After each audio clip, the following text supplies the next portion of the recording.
மக்கள் வணக்கம். மீண்டும் இந்த ஆலயம் நிகழ்ச்சிக்கு உங்கள் அனைவரையும் வரவேற்பதில் மிக்க மகிழ்ச்சி. நாள்தோறும் ஒரு திருக்கோவிலை பார்த்து கொண்டு வருகிறோம். பரிகாரத்திற்காக என்றில்லாமல் இறைபக்திக்காக ஆலயம் செல்வதே நல்லது. அந்த வகையில் இதோ இந்த ஆலயம் நிகழ்ச்சி உங்களுக்காக. பரம்பொருளின் 10 அவதாரங்களில் 3வது அவதாரமாக வராக அவதாரம் கூறப்படுகிறது. அசுரனை வதம் செய்த பின் சாந்த ஸ்வரூபத்தில் ஸ்ரீ லட்சுமி பூவராக சுவாமியாக ஸ்ரீமன் நாராயணன் காட்சியளிக்கும் திருத்தலமே இந்த ஆதிபூவராக சுவாமி திருக்கோவில். திருவண்ணாமலை மாவட்டத்தில் கொடியாலத்தில் உள்ள இந்த திருக்கோவிலையே இன்றைய ஆலயம் நிகழ்ச்சியில் நாம் காண இருக்கிறோம்.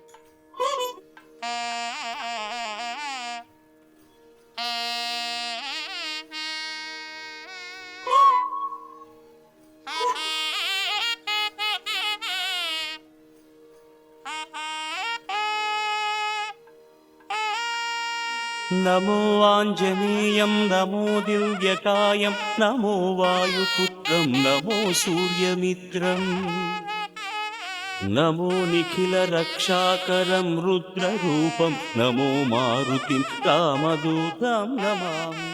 எத்தனையோ பிரசித்தி பெற்ற திருக்கோயில்கள் நிறைந்து காணப்படும் தொண்டை நாட்டில் திருவண்ணாமலை மாவட்டம் வந்தவாசி வட்டத்தில் தெள்ளாறு என்னும் ஊருக்கு அருகில் கொடியாலம் என்னும் கிராமத்தில் எழுந்தருளியிருக்கும் திருக்கோயிலே ஆதி பூவராக சுவாமி திருக்கோயில். மிகவும் பழமையும் சிறப்பும் கொண்ட இத்திருக்கோயில் இன்றும் அதே தொன்மை நலமும் அருள் பலமும் கூடி காட்சி அளிக்கிறது. நமோ நிகில ரக்ஷாகரம் ருத்ரரூபம் நமோ மாருதிம் ராமதூதம் நமாமி.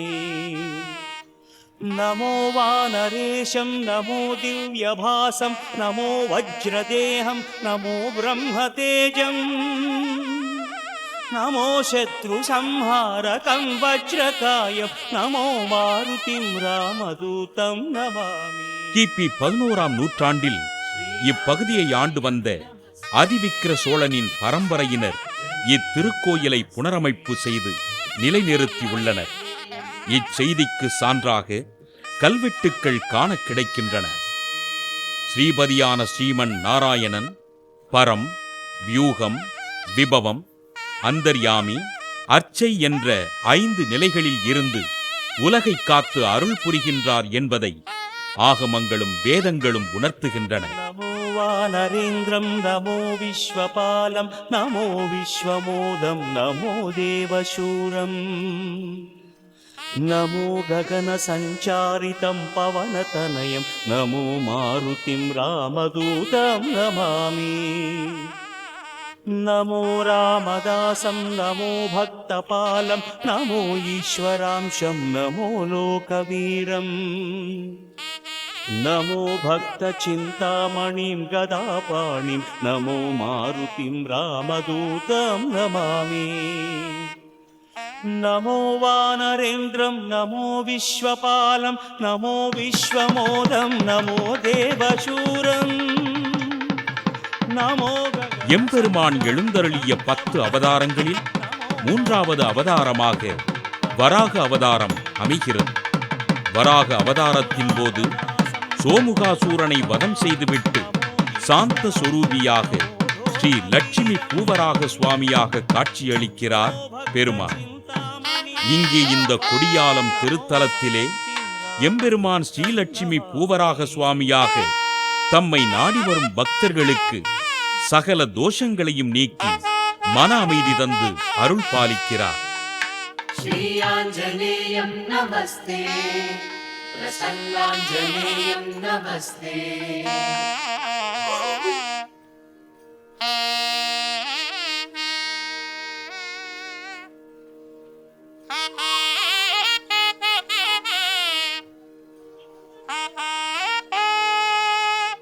நமோ பாபநாசம் நமோ சுப்ரகாசம் நமோ வேதசாரம் நமோ நிர்விகாரம் நமோ நிகில சம்பூஜிதம் தேவஸ்ரேஷ்டம் நமோ மாருதிம் ராமதூதம் நமாமி.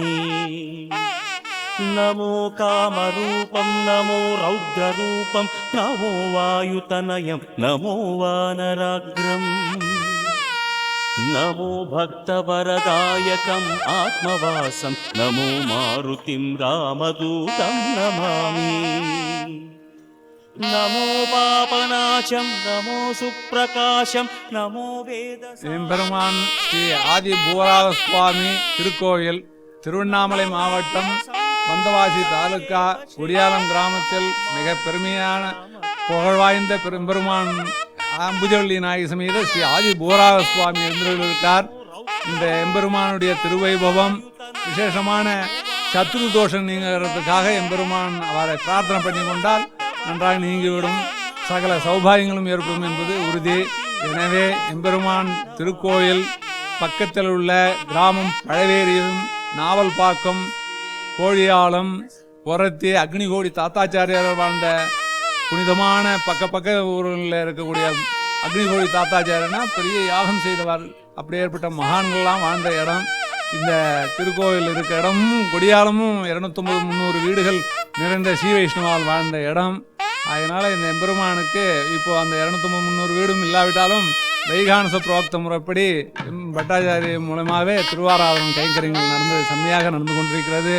இந்த ஆதி பூவராக சுவாமி சீமுஷ்ணம் கொடியாலம் திருவேங்கடம் இந்த 3 திருத்தலங்களில் தான் உள்ளது எம்பெருமான் ஆதி பூவராகவன். இவர் மடியிலேயே பூ என்றால் பூமாதேவிக்கு உரியவள் பூமாதேவி மகாலட்சுமி. அந்த மகாலட்சுமி மடியில் வச்சுருக்கார். இந்த சாந்த சுரூபியான எம்பெருமானுடைய வைபவம் என்னன்னா, தசாவதாரத்தில் 3வது அவதாரம் சோமுகாசுரனை சம்ஹாரம் பண்ணிட்டு எம்பெருமான் திருவரங்கம் என்னும் இடத்தில் சைனித்து திருக்கோலத்தோடு சேவை சாதிக்கிறார். ஸ்ரீமுஷ்ணத்திலும் சேவை சாதிக்கிறார். இங்கே திருக்கோவில் குடியாலம் திருக்கோவிலில் சாந்த முகமாக மடியிலே தாயாரை வச்சென்று ஆதி பூவராகவனாக காட்சியளிக்கிறார். இவரை பார்த்து எம்பெருமான் திருவுள்ளத்தை கண்டு கழிக்க வேண்டுமானால் நேரடியாக வந்து பெருமாளை சேவித்தால் எல்லா பலன்களும் கிடைக்கும். नमो देवदेवं नमो भक्तरत्नं नमो अभयवरदं नमो पञ्चवदनं नमो शुभदशुभमङ्गलं आञ्जनेयं नमो मारुतिं रामदूतं नमामि श्री आञ्जनेयं नमस्ते प्रसन्नाञ्जनेयं नमस्ते श्री आञ्जनेयं नमस्ते प्रसन्नाञ्जनेयं नमस्ते. இத்திருத்தலத்திற்கு தெற்கே புதிதாக 32 அடி உயரமுள்ள ஆஞ்சநேயர் மனோதைரிய ஆஞ்சநேயர் என்ற திருநாமத்துடன் வைணவ ஆகம முறைப்படி நிலைநிறுத்தப்பட்டுள்ளது. ஆதிபூவராக சுவாமியையும் இந்த மனோதைரிய ஆஞ்சநேயரையும் வணங்கினால் வேண்டியது நிறைவேறும் என்று தலபுராணம் கூறுகிறது.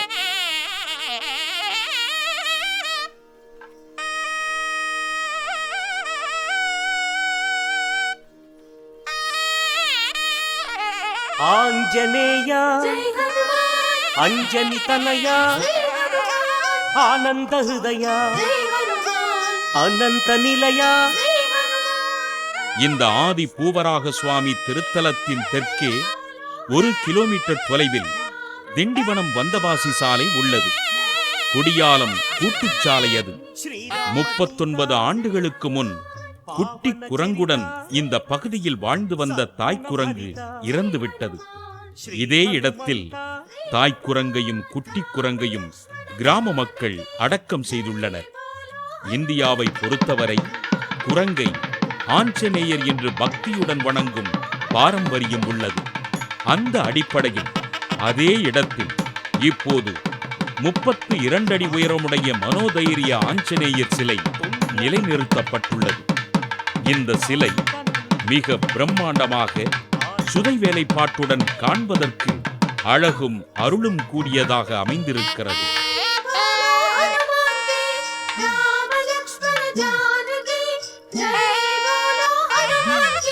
महावीरा महाधीरा वीराधिवीरा वायुपुत्रा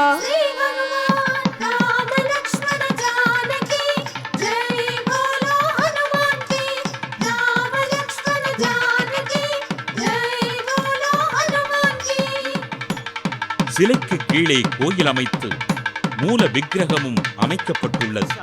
இதற்கு விக்ருதி ஆண்டு ஆவணி மாதம் 7ஆம் நாள் ஆகம விதிப்படி வைகானச பட்டாச்சாரியார்களால் மகா சம்ரோட்சணம் செய்யப்பட்டது. வாயுபுத்திரன், அஞ்சனை புதல்வன், மாருதி, சுந்தரன், ராமதாசன் என்றெல்லாம் போற்றப்படும் மக்களால் தைரியத்திற்கான வழிபடும் தெய்வமாக விளங்கும் ஆஞ்சநேயர் இங்கே இந்த திருத்தலத்தில் மனோதைரிய ஆஞ்சநேயர் என்ற திருநாமத்துடன் தம்மை நாடி வரும் பக்தர்களுக்கு அஞ்சேர் என்று அருள் பாலிக்கிறார்.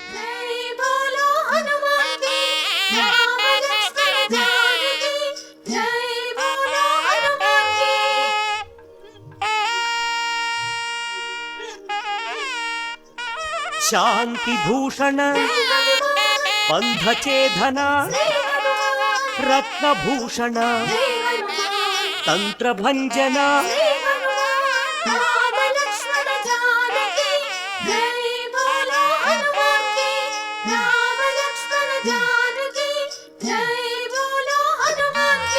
श्रीबल भीमा. கொடியாலம் ஜீவியார் அறக்கட்டளையினரும் இக்கிராம மக்களும் இணைந்து இந்த திருக்கோயிலை நிர்மாணித்து பராமரித்து வருகிறார்கள். சீருலவும் கொடியாலம் கூட்டுச்சாலை, செம்மைசால் வீரராகவனார் நினைவு பேருலவும் வளைவதனுக்கருகில் ஆர்வம் பெருகி வர கொண்டாடும் ஆஞ்சநேயர் ஊருலவும் கல்வி பலம், யோகம், தைரியம், கொள்கை நலம், மெய்ஞானம் கொடுத்தருள்வார். பாருலவும் பக்தரெல்லாம் பரிந்து வந்து பணிந்தவர்தம் பாதமலர் சூடுவோமே என்று எம்பெருமானையும் எம் பிராட்டியையும் ஆஞ்சநேயரையும் வழிபட்டால் வளம் பெருகும் என்கிறார்கள்.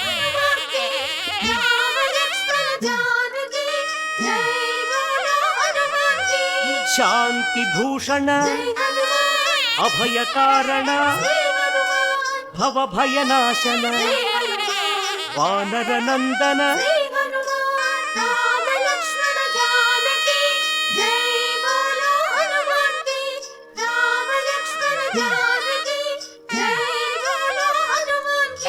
இன்றைய ஆலய நிகழ்ச்சியின் அடுத்த பகுதியாக வருகிறது திருப்புகழ். திருப்புகழில் எண்ணிலடங்கா பாடல்கள், ஒவ்வொன்றும் ஒவ்வொரு வகையில் கருத்து சிறப்பும் இயல் சிறப்பும் இசை சிறப்பும் வாய்ந்தவை. இனி இன்றைய பகுதியில் என்ன பாடல், என்ன கருத்து என்று பார்க்கலாம்.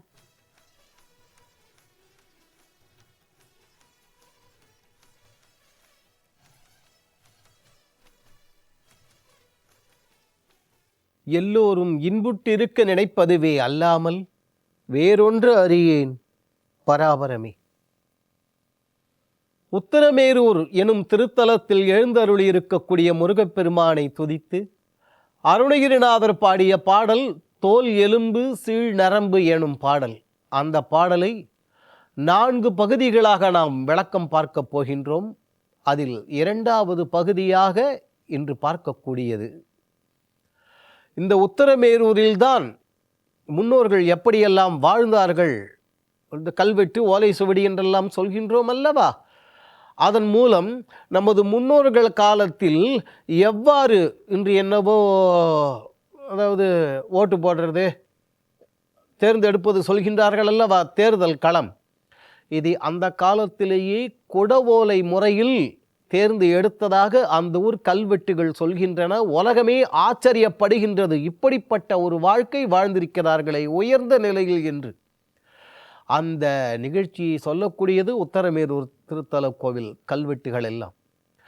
அந்த திருத்தலத்தில் எழுந்தருளியிருக்கும் ஆறுமுக வள்ளலை நோக்கி அருணகிரிநாதர் பாடிய பாடல் தோலெலும்பு சீநரம்பு பீழை தொங்கு கோழை பொங்கு சோழி பிண்டமாய் உருண்டு வடிவாகி தூலபங்க காயம்பம்பிலே சுமந்து நான் மெலிந்து சோறுமிந்த நோயகன்று துயரார ஆலமுண்ட கோணகண்ட லோகமுண்ட மால்விரிஞ்சன் ஆரணங்கள் ஆகமங்கள் புகழ்த்தாளும் ஆனனங்கள் மூவிரண்டும் ஆறிரண்டும் தோளும் மங்கை ஆடல் வென்று வேலும் என்று நினைவேனோ வாலச்சந்திர சூடி சந்த வேத மந்திர ரூபி அம்பை வாணி பஞ்சபாணி தந்த முருகோனே மாயைந்து வேகமைந்து போதம் நாதமைந்து வாழ்பெரும் சராச்சரங்கள் உறைவோனே வேலை அன்பு கூறுவல்து ஏகதல்து யானை கண்டு வேடர் மங்கை ஓடி அஞ்ச அணைவோனே வேலை அன்பு கூற வந்த ஏகதந்தை யானை கண்டு வேடர் மங்கை ஓடி அஞ்ச அணைவோனே வீரமங்கை வாரி மங்கை பாரின் மங்கை மேவுகின்ற மேரு மங்கை ஆள வந்த பெருமாளே.